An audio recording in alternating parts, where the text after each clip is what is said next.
Chair. So the point I want to make, and this is my personal stand, and I hope in a less emotional and more academic setting also, Mr. Secretaries, we can determine that because part of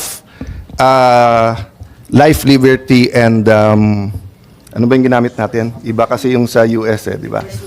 Oh, sila may pursuit of happiness. Tayo, life, liberty, and property is the peace of mind.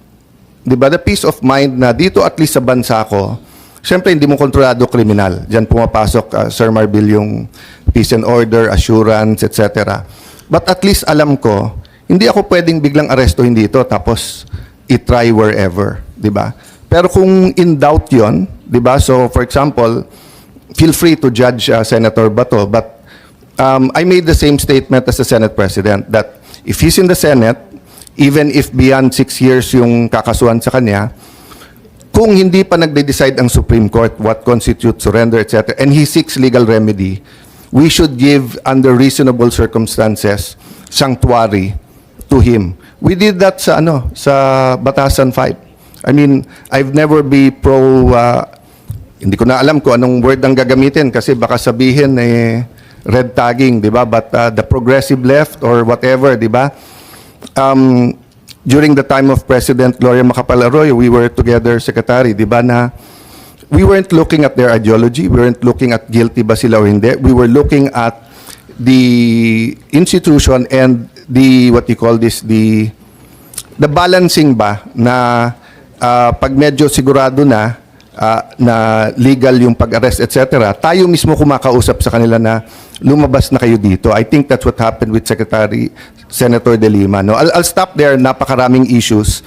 Mamaya pa na factual ang tanong ko. But, Madam Chair, if we can give the DOJ an opportunity to respond. Thank you very much, Attorney. If you allow me, thank you very much, Attorney Medina. Thank you very much, Senator Cayetano. Before we go back to Secretary Remulla, if you will allow me, I have someone online, and given the difference in time, I'd appreciate inviting her. We'd like to recognize the Vice President, Sara Duterte, please, online. Given the difference in time. Senator Amy. Yes, maraming salamat. At kung pwedeng ipaliwanag lamang ng ating Vice Presidente, kung bakit sinasabi ninyo na kidnapping or extraordinary rendition ang sinasabi. At gusto rin natin malaman yung tungkol sa warrant. Kayo na lang ang mag-umpisa. Salamat. Opo, Senator Amy, may I be allowed to read the statement? Yes, please.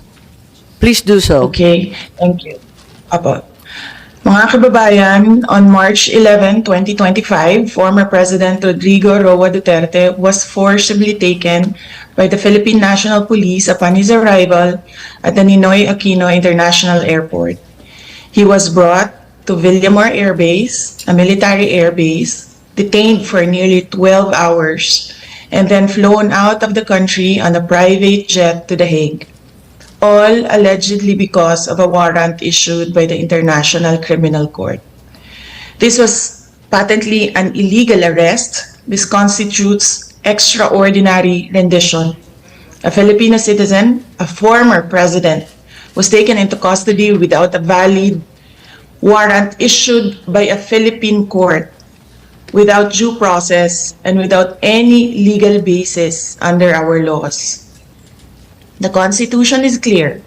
Section 2, Article 3 of our Constitution explicitly states, the right of the people to be secure in their persons, houses, papers, and effects against unreasonable searches and seizures of whatever nature or for any purpose shall be inviolable, and no search warrant or warrant of arrest shall issue except upon probable cause to be determined personally by the judge after examination under oath or affirmation of the complainant and the witnesses he may produce, and particularly describing the place to be searched and the persons or things to be seized. This means that for an arrest to be lawful, it must be carried out pursuant to a warrant issued by a Filipino judge of a Philippine court. Nasaan po ang warrant of arrest na inisyu ng hukuman ng Pilipinas? Wala. Without a valid warrant from a Philippine court, this was at best a warrantless arrest. Under the rules of court, warrantless arrests are only permitted in 3 instances: in flagrante delicto, hot pursuit, and escaped prisoner.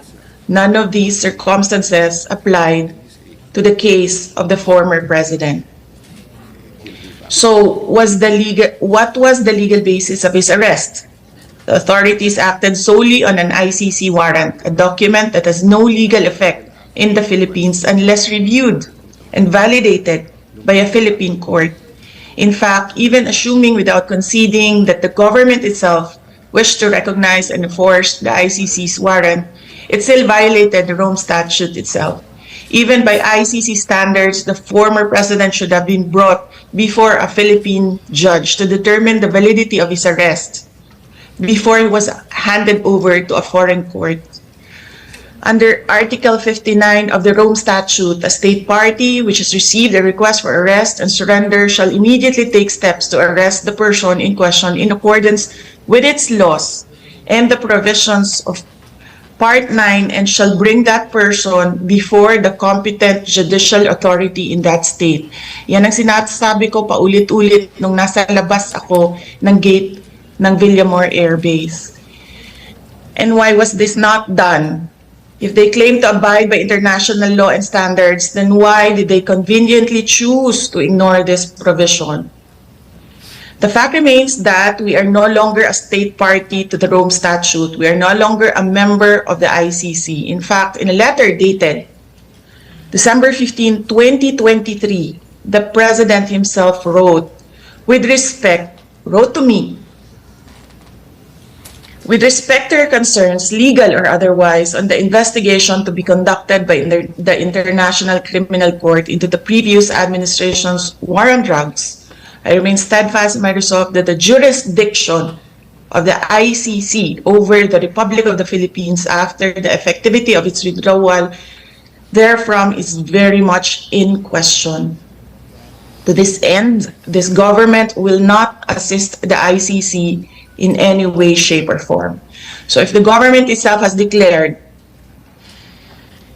non-cooperation with the ICC, why did the PNP violate this very policy and enforce a foreign warrant?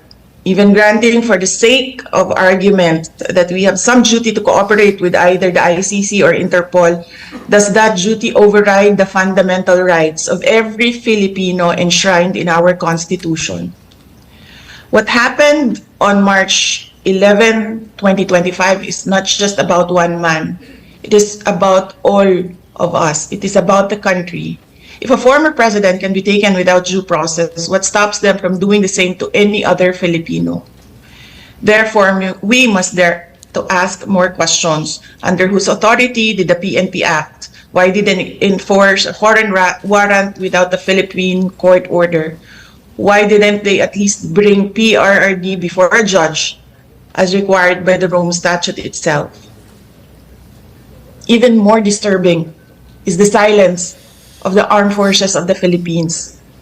Why did the AFP stand idly by while a former commander-in-chief was taken from a military base under questionable circumstances? How could they allow a foreign tribunal to override on our constitutional guarantees? We have now lost a former president. I pray that we do not lose the country next. Your Honor, Senators Cayetano and Marcos and other senators present, alam naman natin lahat at alam nila na mali ang ginawa nila. Ginawa nila yon just to demolish political opponents. This is all about politics. The administration is using government resources, the ICC, to demolish the opposition. Wala na tayong argument. Mali ang ginawa. Ang tanong ngayon, ano ang gagawin natin para maibalik ang dating Pangulo sa Pilipinas? Kasi nag-iisa ako ngayon dito na gumagawa ng paraan para maibalik ang ating dating Pangulo sa ating bayan. Thank you. Maraming salamat sa ating Vice Presidente at hindi kayo nag-iisa. Lahat tayo ay naghahanap ng solusyon sa napakakomplikadong pangyayari. Ano sa palagay mo yung nakita ninyong ICC warrant? Kailan ba ipinakita? May sinabi si Counsel o Attorney Medialdea na hindi daw pinakita kay Pangulo Duterte hanggang sa kahuli-hulihan at redacted form pa daw. Tama po ba yun? Yes, Honorable Senator Marcos, ang nangyari kasi, merong ICC warrant. It was diffused to Interpol. It was given to Philippine authorities. Hindi siya nagkaroon ng red notice. Kaya yung ibang bansa, hindi nila alam. Wala silang notice na merong ganong warrant. Ang nangyari, ICC, Interpol binigay sa Philippine authorities. And the Philippine authorities or the Philippine National Police, in-implement nila yung warrant diretso doon sa akusado, hindi nila dinala sa korte natin dyan sa ating bansa. Tama po. At yan ang pinag-uusapan namin kanina ni Executive Director Alcantara ng Transnational Crime na ang pinadala lamang ay isang diffusion. Ito ang kauna-unahang pagkakataon na ang warrant of arrest was honored by a member state. Samantalang diffusion pa lang to, wala pang compliance review, wala pang ibinibigay sa secretariat ng Interpol, walang task force yung Interpol at walang kaalam-alam yung commissioner ng Interpol. Ang sabi nga ng Interpol, si Presidente Duterte ay hindi wanted ng Interpol. Wanted daw siya ng ICC. Pinadala lang daw sa kanila. As a matter of fact, under Article 97, Section 4 of Interpol's own rules on the processing of data, it is very clear that there are so many requirements before any action can be taken. Kung pwede, ipakita natin ang itsura ng isang diffusion versus isang red notice. Ibang-iba po yun. Ni walang red notice at yung diffusion, parang sabi nga ni VP, parang tinimbre lang sa mga kasama sa Interpol ng mga miyembro. Hindi dinaan sa mismong review. So, nais natin pag-usapan at tanungin kay Executive Director. Tama po ba yun? Diffusion is something not yet verified per the articles on processing data. Tama po ba yun? Kasi yan ang rules ng Interpol, hindi po ba? Ang diffusion po ay sa Article 97 ng Rules on Processing of Data is a standardized request Tama. to arrest, detain, or restrict movement Right. of accused. Ito, Tama, pero Tama po. hindi pa siya verified, hindi pa siya naimbestiga at hindi pa nailalagay bilang opisyal. Wala pang task force, wala Tama po pang yan, tama po. compliance review. Pero hindi po ibig sabihin noon na wala siyang value. Pero Pareho po mismo yung Interpol, sinasabi po sa atin na first time daw na yung member state agad-agad in-acknowledge. Wala pa namang kaalam-alam. Ang mismong Interpol Secretariat, walang kamuang-muang kasi between states lang to, ICC lang at Interpol. whether it is a red notice or wanted person diffusion, obligado po tayong mag-comply. Hence, our job in the NCB is to distribute the diffusion notice. Nandyan, pinapakita natin yung red notice sample versus yung diffusion order. Ibang-iba po, di ba, yung Magkaiba itsura? po, magkaiba po. Magkaiba, yung kay Arnie Teves yan, tsaka ito kay PRRD, ibang-iba po. Magkaiba po. Talagang hindi sila. Magkaiba So, po. admitido po ninyo, walang red notice. Yung red notice po, wala po siyang red notice. Walang dumating, ano? Merong tinatawag po na O, tama. Red so, diffusion. kung ganun, sinasabi, tulad ng sinabi ni VP, maobligasyon ang ating pamahalaan mag-cooperate, tumulong sa lahat ng request. Yung request, hindi naman galing sa Interpol. Pinapaliwanag nga ng Interpol. Hindi naman amin wanted yan. Ang sinasabi, Philippines is obliged to cooperate when in fact it came from ICC. Paulit-ulit tayo kanina sa ICC, walang jurisdiction dito sa Pilipinas. Ba't natin kinikilala? FPRRD was not wanted by Interpol. It was neither verified or approved. Hanapin mo sa buong database ng Interpol, walang lumalabas. Hanggang ngayon, it's not there. Read out the email address from the letter. Nakita mo yung letter? ICC ang nakasulat. Walang Interpol kahit sa mismong diffusion. Anong obligasyon ng Pilipinas? Kapag hindi tayo nag-comply sa isang diffusion, anong mangyayari sa atin? Hindi na tayo bahagi ng Interpol? Paparusahan tayo? May parusa po ba? Not necessarily. Hindi po ganon. Kapag diffusion, what will happen? Gaya po na nasabi ko kanina, ang diffusion po at requesting for looking for wanted persons, pareho lang po na yung red notice. Hindi po pareho yun. Ang hindi lang po siya, liwanag ang nito. pagkakaiba po niya, Kababasa mo lang ng Article 97, pambihira ka naman, Opo. sir. may pagkakaiba nga po eh. Kaya Kasi nga. yung red notice has to be processed by the Pero di ba yung kay notices. Congressman Arnie Teves, red notice na. Ayan, dinadaan pa rin sa proseso ng maliit at mahirap na bansa katulad ng Timor-Leste. Ayaw pa rin nila pumayag. Dahil ang sabi nila, dadaan muna ito sa korte natin. Ngayon tayo, lumundag tayo sa diffusion. Ano bang commitment natin? Anong mangyayari sa atin? Sinabi na natin, ICC has no jurisdiction. Tapos, ICC warrant has no effect. Tama ba yun? Di ano ngayon yung Interpol? May obligasyon ba tayo sa Interpol? Diffusion pa lang to. Obligado po. Obligado. Bakit? Obligado. Anong mangyayari kung di tayo sumunod? Katulad din po yan ng mga ibang red notices na hindi natin nakukuha, but obligado rin po tayo. Ano nga mangyayari? Anong parusa? Papaluin ba tayo? Tatanggalin ba tayo sa Interpol? Iisnabi na tayo ng buong kapulisan ng buong mundo? Hindi ko po masasagot yung gagawin ng Interpol sa atin, but masasabi ko po we have to comply with both the diffusion and the red notice. You have to. We need to. At we the need risk to. of what sanction? We need to. We need to. Ayan po yung kwan eh. We Okay. exert our maximum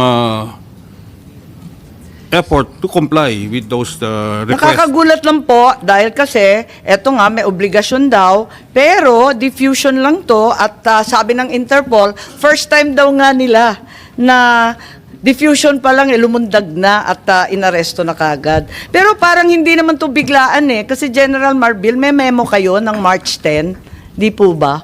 May memo kayo sa kapulisan na mag-mobilize na agad-agad. Libo-libong pulis ang pinamobilize kahit hindi pa ninyo alam na may warrant.